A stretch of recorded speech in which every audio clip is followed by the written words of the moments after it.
Hi guys! Tara samahan niyo ako for today's video. Ayan nga pala yung aking mga ginawa bago sumapit ang 12:00 ng gabi. Ayan, nagtupi-tupi muna ako ng aking mga nilabahan. Nilabahan ko na lahat ng mga labahin ko para pagsapit ng January 1, wala akong mga labahan. Ayan, habang hinihintay ko, yung mga kapatid ko, yung mga anak ko na busy-busy sila doon sa Pilipinas, nagtupi-tupi muna ako. Tapos nakikinig na rin ako dyan ng music, nood-nood din ng ng mga vlog-vlog din ng iba. Ayan. Ay, nagtutupi tayo. Ganyan lang yung pagtutupi ko dito. Yan. Tapos ubusin natin yan para kailangan maayos yung pagtupi natin para maayos din yung paglalagay natin doon sa ating damitan. Kasi maliit lang kasi yung damitan ko kaya kailangan lagi nakaayos. Yan.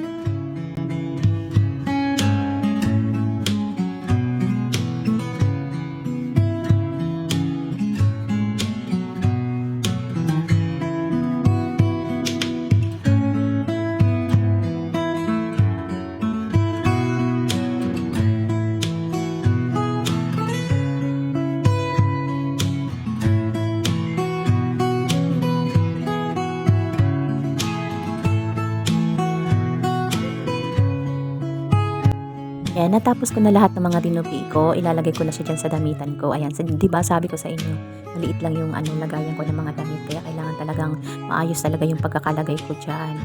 Ayan, ang ginagawa ko diyan, binibilog-bilog ko siya isa-isa. Ayan, para maayos siya pagkalagay diyan kasi sa dami ba naman ng damit ko tapos ang liit-liit lang ng lagayan ng damit. So hindi na siya magkakasya pag hindi mo siya ayusin ng pagtupi. Ayan, ganyan lang. So no choice kasi kailangan ayusin natin ng pagkakalagay para talaga magkasya silang lahat. Ganun.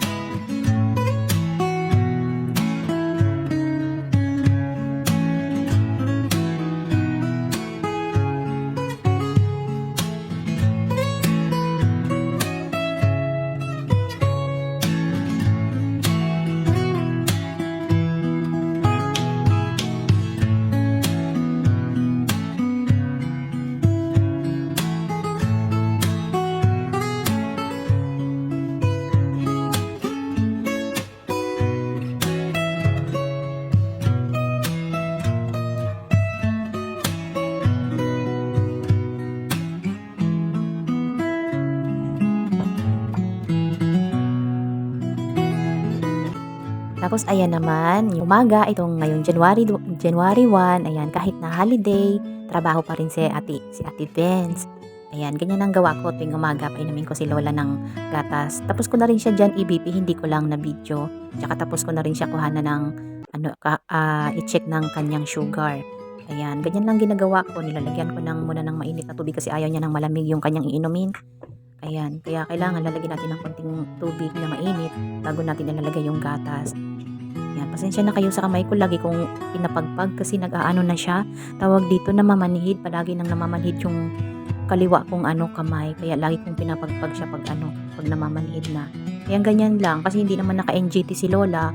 Yan, mano-mano ko siyang pinapainom, talagang na lang, tiyaga-tiyagaan na lang talaga pagpapainom sa kanya kasi kung hindi ko siya tiyagain painumin, wala siyang magiging lakas kasi hindi na rin kasi siya kumakain ng kahit na 'di ba? Wala nang laman yung kanyang katawan kung hindi gatas lang. Kaya kailangan ko siyang tiyagain painumin araw-araw ng ganyan. 5 beses ko siyang pinapainom ng gatas sa isang araw. Ayun, gano'n. Inanuhan ko na lang ng oras kung anong oras ko siya paiinumin. Ayun, tinatyaga ko lang si Lola kasi kawawa naman siya kung hindi siya mag-inom ng gatas, manghina talaga siya. Yan, ganyan lang ginagawa ko.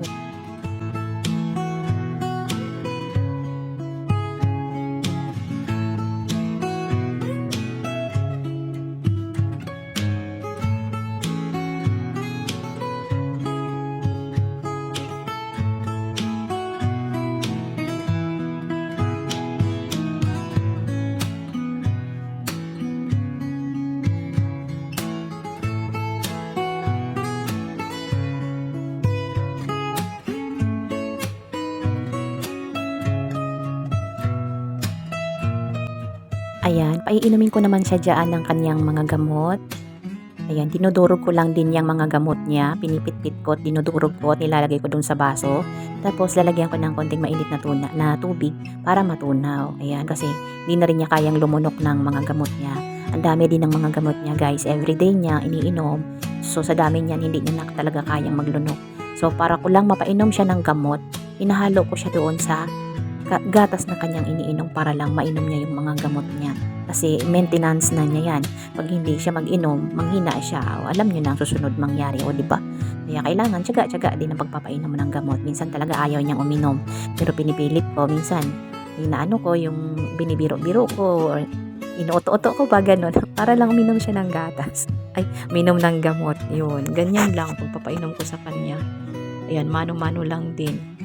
Tiyaga-tiyagaan lang talaga guys, ganun talaga yung buhay.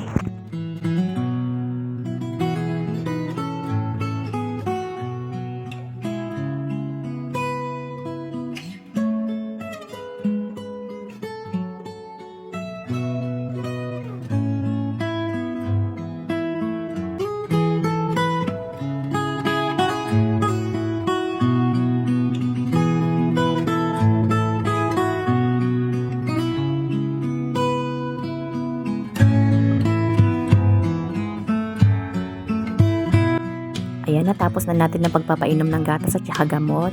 Ayan, salamat sa panonood guys. Don't forget to follow.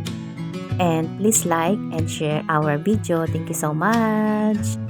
Salamat po. Bye-bye.